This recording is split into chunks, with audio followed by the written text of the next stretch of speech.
le jour où j'ai appris que ma cousine s'était enlevée la vie de façon tragique, tout de suite, ça m'a amené à l'introspection. Tout de suite, c'est une espèce de petite culpabilité qui s'est emparée de moi et je me suis dit, pourquoi j'ai pas vu ça?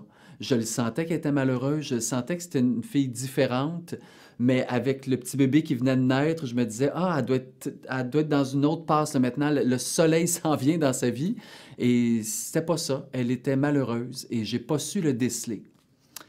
Probablement, 10 ans plus tard, avec tout ce qu'on connaît sur le suicide, avec tout ce que j'ai appris aussi sur le suicide, et maintenant, le mot ne fait plus peur. On peut dire le mot suicide et on peut parler avec quelqu'un du suicide.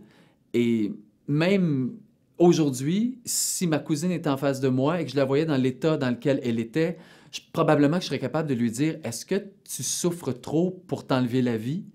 Ou si c'est moi qui s'imagine des choses. Et à ce moment-là, probablement qu'elle aurait eu le courage ou la force de m'en parler ou l'humilité de me le dire à moi ou à son père ou à sa mère ou à ses sœurs.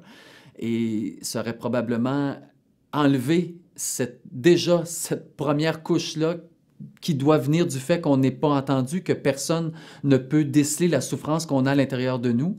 Et il me semble que ça aurait pu alléger sa souffrance et ses peines.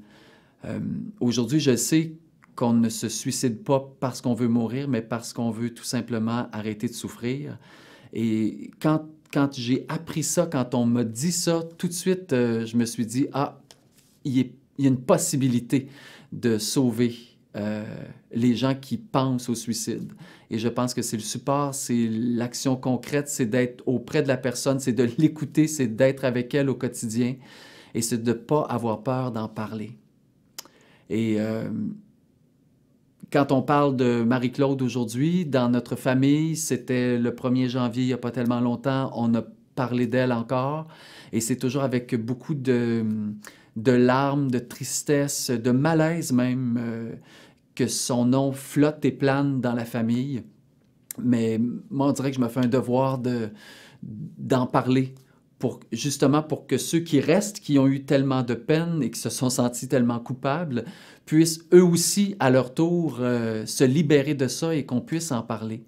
Le suicide, c'est pas une option, c'est clair, mais la belle lumière que Marie-Claude avait dans sa vie de tous les jours, malgré cet aspect-là d'elle qui était très sombre, c'était une fille lumineuse quand même, et c'est toujours présent. Et pour ça, c'est à la toute fin de sa vie, lorsqu'elle est décédée, et que quand on est arrivé au cimetière et que mon oncle a mis la dernière pelletée de terre sur sa tombe et que tout le monde pleurait et que c'était une journée extrêmement sombre aussi à l'extérieur et triste, à ce moment-là précis, il y a une éclaircie qui est arrivée.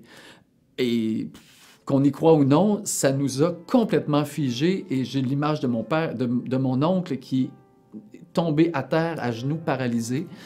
Et je pense que c'était le plus beau cadeau qu'elle ne pouvait pas nous laisser, ou du moins le plus beau message. Cette lumière-là qu'elle nous envoyait d'en haut, probablement que si le suicide n'avait pas été une option dans sa tête, cette lumière-là serait encore aujourd'hui avec nous et cette lumière s'appellerait Marie-Claude.